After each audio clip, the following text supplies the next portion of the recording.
현대건설 2022년 3분기 누적 실적을 스루풋 회계로 분석을 해서 소개를 하도록 하겠습니다. 매출은 18.7% 증가했고요. 영업이익은 154%가 증가했습니다. 전년도 3분기 영업적자에서 흑자로 전환이 됐습니다. 하단에 나와 있는 내용 참조해 주시고요. 1.5배속을 보시면 편하실 거라고 생각이 듭니다. 원가회계 손익으로서 매출 증가율에 비해 반대로 WCAI 가공비 배부 재고자산의 감소는 매우 바람직하다. 그런데 라고 좀 단서를 달아놓고 시작을 하겠습니다. 매출은 18.7% 증가했고요. 비교 대상인 가공비 배부 재고자산은 68.7%나 크게 하락을 했습니다. 매출이 증가함에도 그 재고자산이 감소한다는 것은 아주 매우 바람직한 현상이라고 할 수 있겠습니다. 그러나 매출 원가도 그냥 그대로고, 그 다음에 매출 총이익은 19%가 증가했습니다. 판매관리비 3.5% 증가해서 영업이익은 금액상 46.2%가 증가했고요. 원가 생산성으로도 0.01포인트가 향상된 것으로 그렇게 결산이 됩니다. 그러면 스루풋은 어떻게 나타나느냐? 스루풋 회계는 정년 동기 적자에서 흑자로 전환됐고 영업이익이 154%나 증가했습니다. 그러나 원가 회계 영업이익보다 2,736원 적은 수치입니다. 매출에 비례하는 매출 재료비는 똑같이 진행이 됐습니다. 이것은 사실상 현대건설이 3분기에는 재고자산 명세하고 비용의 성격적 분류를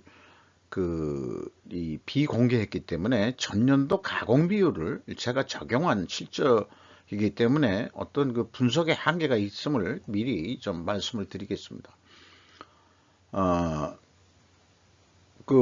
운영비용은 그 대신 이제 변화된 건 바로 나오죠. 17.4%가 증가했습니다. 그래서 이 219억 원의 영업이익이 났는데 전년도 408억 원 적자에서 154%가 전환됐습니다.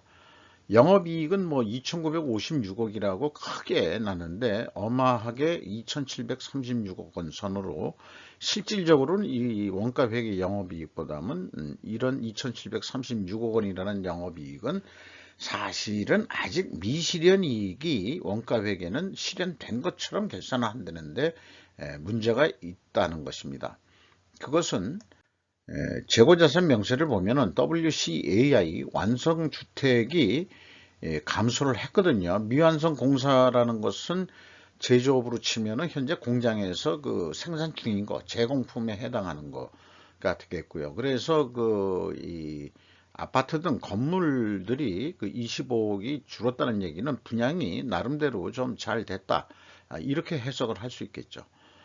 용지는 거꾸로 증가를 1,000억이나 됐고요. 전체적으로는 975억 원 용지를 매입한 게 있어가지고 이렇게 됩니다. 근데 문제는 원가회계에서는 미천구 공사를 설정을 하면서 매출이 일어난 것처럼 인식을 하거든요.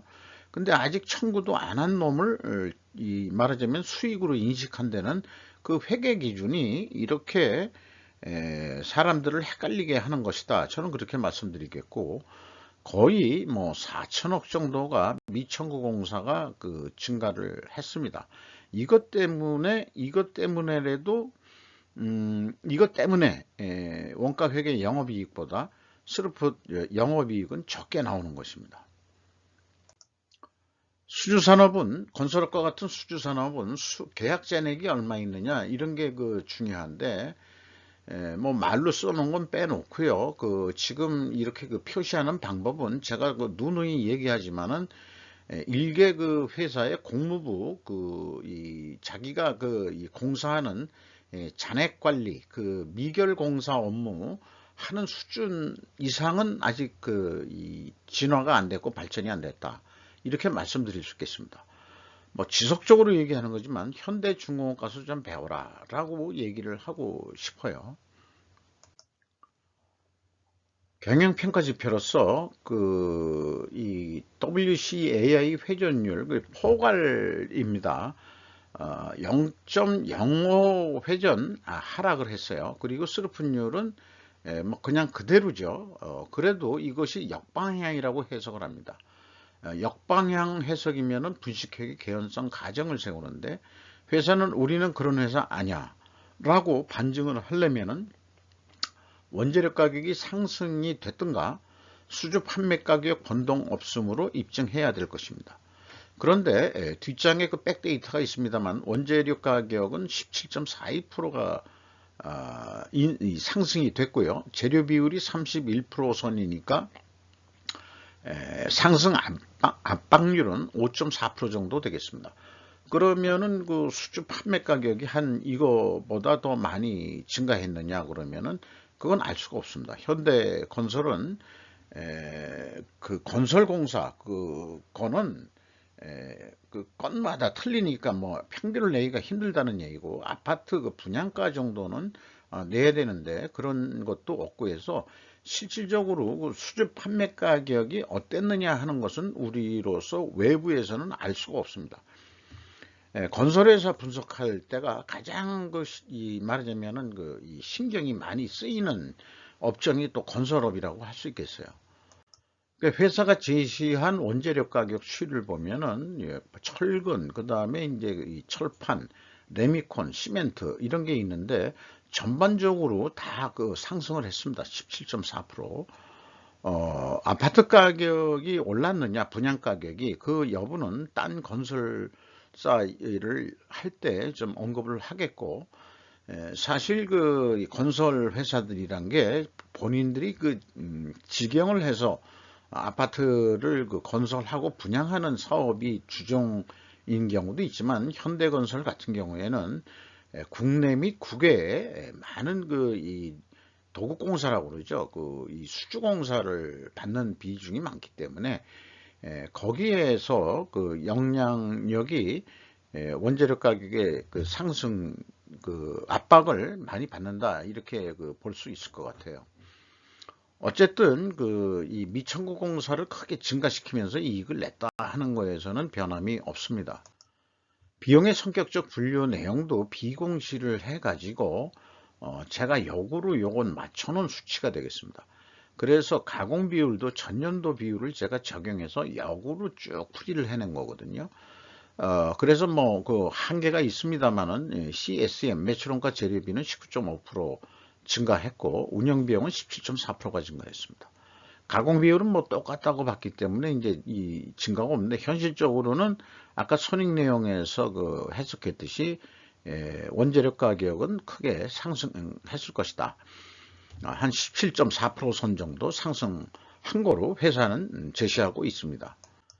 PQ 총 제조 비용의 차이는 재고 자산의 변동범위 차이인데 그것이 바로 미천구 공사의 증가액과 같습니다.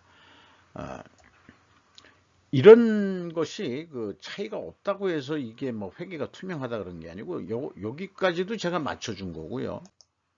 그 다음에 2단계는 그래서 비교할 필요가 없고 3단계 쪽으로 보면은 현금이란 게 좀 맞아떨어져야 되는데 현금이 안 맞아떨어져요. 현금식으로 읽으면은 현금이 149억 원이 들어왔으면은 재고 자산이 149억 원이 줄어들어야 되는데 거꾸로 975억 원이 증가를 해버렸어요. 그래서 차이가 1124억 원이나 차이 납니다. 이게 무슨 조화냐? 그러니까 1124억 원의 이 재고 자산이 하늘에서 굴러 떨어졌다 이렇게 볼 수 있는데 이게 뭔가 분명히 특별 원인이 있을 텐데 그 내용을 찾을 수가 없습니다. 작년도 거를 얘기를 들어보면은 큰 차이가 없으니까 이런 경우에는 좀 타당성이 있을지 모르겠어요. 일부 현금이 1998억 원, 적어도 1999억 원 선이 들어왔으면은 재고가 요거만큼 감소해야 되잖아요. 근데 2000억이나 2060억이 막 감소했단 말이죠. 그럼 차익이 61억 원이에요. 근데 재고자산 평가 손실을 빼주면은 505억 원이라는 차이가 납니다. 아니 505억 원이 아니고 5억 5천이 차이가 납니다. 요 정도는 뭐 좀 봐줄 수 있는 거 아니냐. 뭔가 오차가 있긴 있는데 이게 무엇인지 올해 3분기는 1124억 원이나 차이가 나는데 현금으로 이런 걸 가지고 나중에 연말 때 공인회계 외부 감사법인한테 어떻게 패스가 되려는지 3분기 안에 어떻게 회사가 조정할지 참 매우 흥미를 유발을 시키고 있습니다. 뭐 이런 정도 이렇게 안 맞으면은 결국 원가 회계 손익을 믿을 수 있느냐 그러면은 저 같은 경우에는 그거 못 믿겠다 이렇게 나오죠. 거기다가 이 미천구공사 현금 흐름표상에 이 현금이 5,288억 원이 나간 게 있는데 재무상태표에 증가한 것은 한 4천억 원이 안 된단 말이죠. 그러면 또 1,299억 원의 현금이 어디로 날아갔느냐? 이거하고 뭔가 상관관계가 있는 건가 하는 또 오해를 불러 일으켜요. 이렇게 좀 불투명합니다. 작년에는 뭐 1,523억 원이나 차이가 있고요. 이런 걸 가지고 결산이라고 할 수 있는 거냐 결국 이 건설회사야말로 원가 회계를 하지 않아야 된다. 저는 그렇게 이제 자꾸 생각이 들어가요. 그리고 이 비성분 내용을 공시를 안 했기 때문에 3분기에도 작년도 급여 인건비를 보면은 인당 평균 임금이 1억 3,400으로 상당히 고임금 수준에 되어 있습니다. 올해 계속해서 인원이 증가하는데 올해는 3분기에 6,841명으로 나와 있거든요. 그럼 500명 정도 또 증원을 시켰습니다.